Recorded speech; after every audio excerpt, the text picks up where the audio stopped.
Hi there everybody, I'm Robin Retallick, founder of the Law of Attraction Club, and I'm here to do our short weekly summary, which we're summarising for our call, for our longer call, extended call with Q&A, discussion and all that stuff this coming Saturday. And this is, as we do every week, a short intro to that call. And so you're welcome to come along on Saturday and tomorrow in this case and bring your questions. This topic is really cuts to the heart of everything that we're doing here, which covers the grounds of why are some things easier to create than others. And it's really a chance to look at why some things are difficult. Anyhow, here's the presentation and here's Tara's words.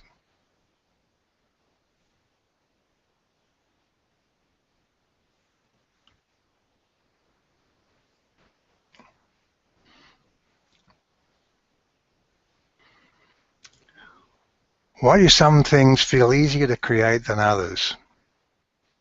Well, here's a simple statement of fact.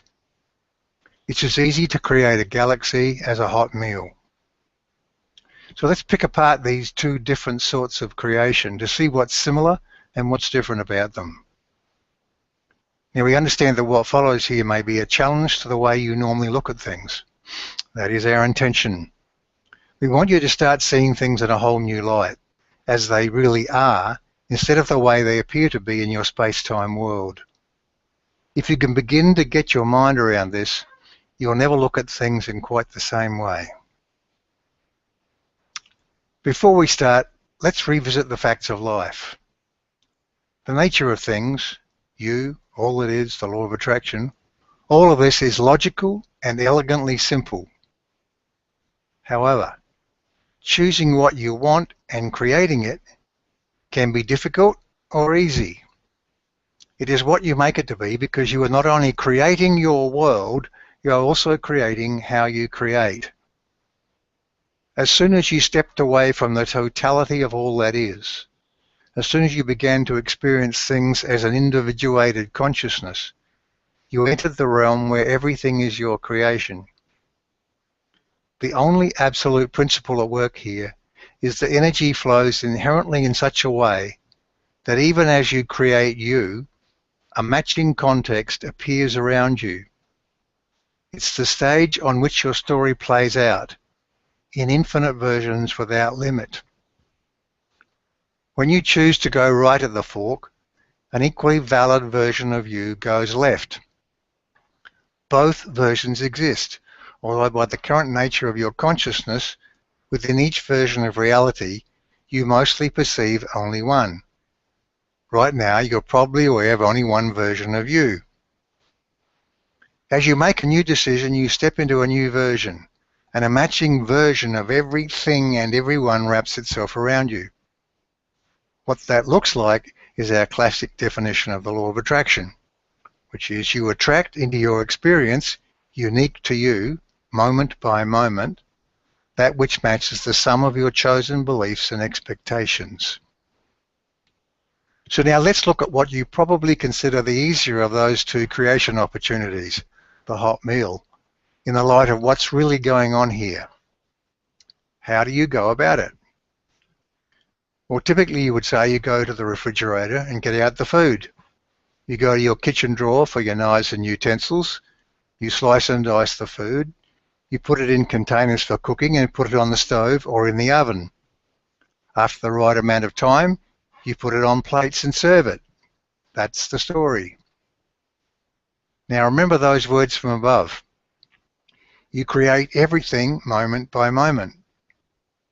The illusion that you call reality seems like a physical world around you, and it seems like your senses tell you what is and where you are in it, but it is not so. For example, you probably think of your sight as receiving information about your surroundings. However, you'll be closer to the truth if you think of your sight as the projector of a movie, your movie, the one you are creating, onto the screen of your mind. So let's look at what's really happening here. Your refrigerator does not exist, but when you walk into your kitchen, because you know it will be, there it is. You perceive it by creating it.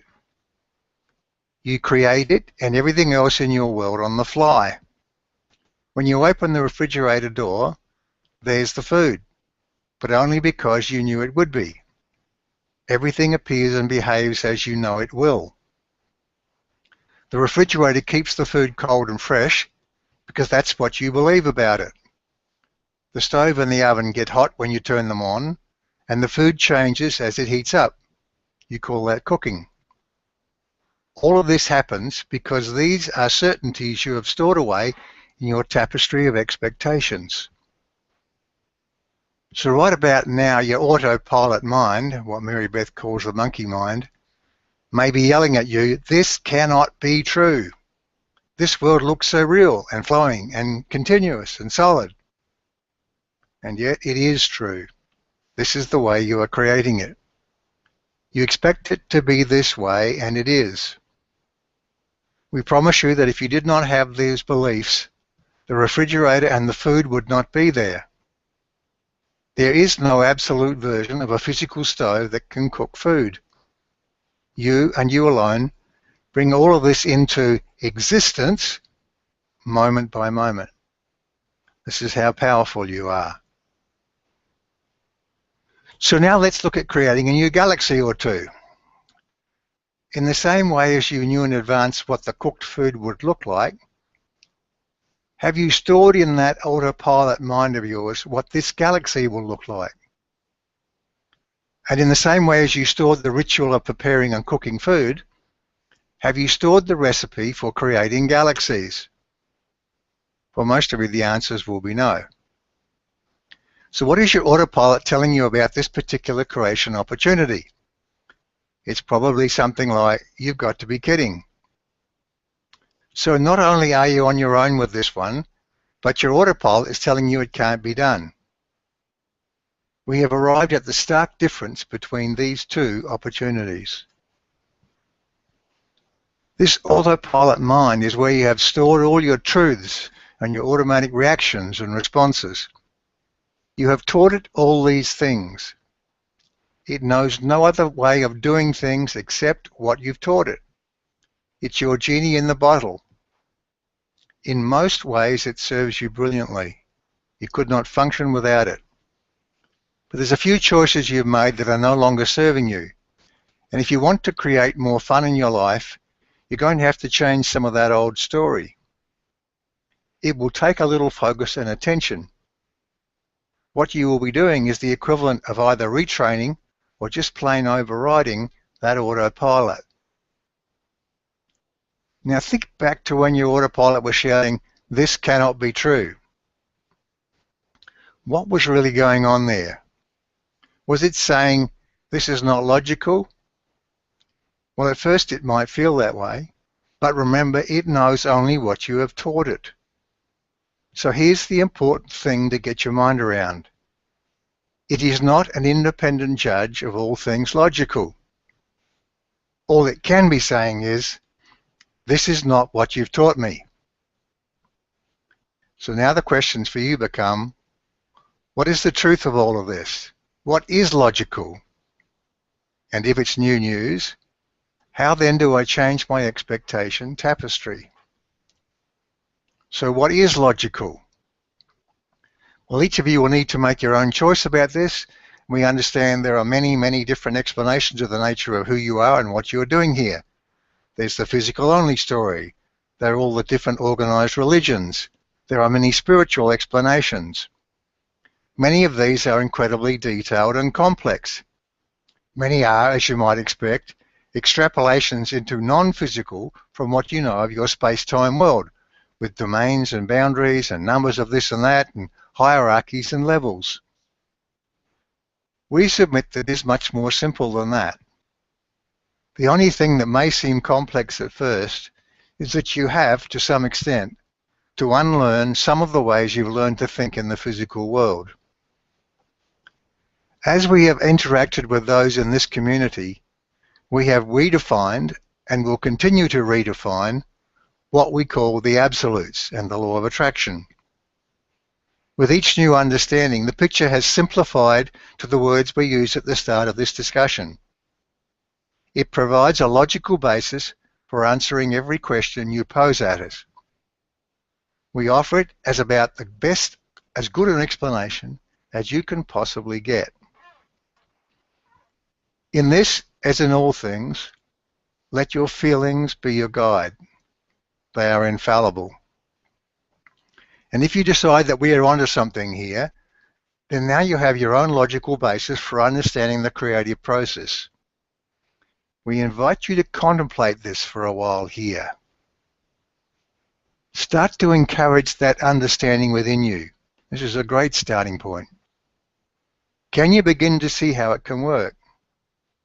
When you desire something and your autopilot reacts against you, now you can be aware of what's going on. Start by acknowledging it for the powerful help it gives you every second of your life. Then move to the new thought. Autopilot, here's some new news. I determine what's logical here, and I declare that this is within our power to create. I choose to expect this. I embrace the feeling of being there. Join me on the journey. This is the right place for us.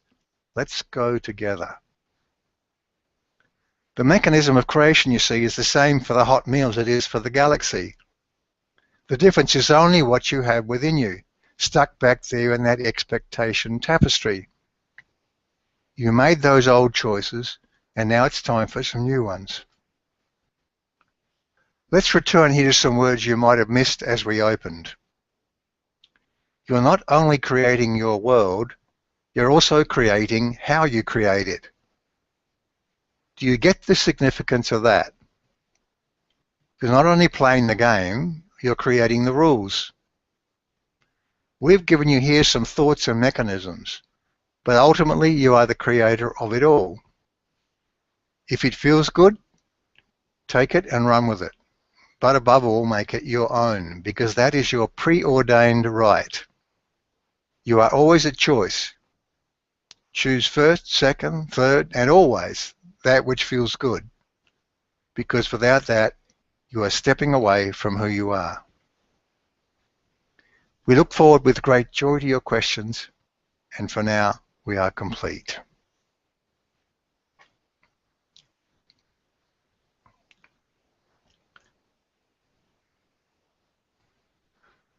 So that's it, folks. We invite you to join us, as we said, every Saturday for our Hangouts on air, and come into the club, get hooked up with us, and you'll get to see our schedule of events and all the things that we do on a weekly basis here. And you're welcome to join us and come with us. Thanks for now. Be with you soon.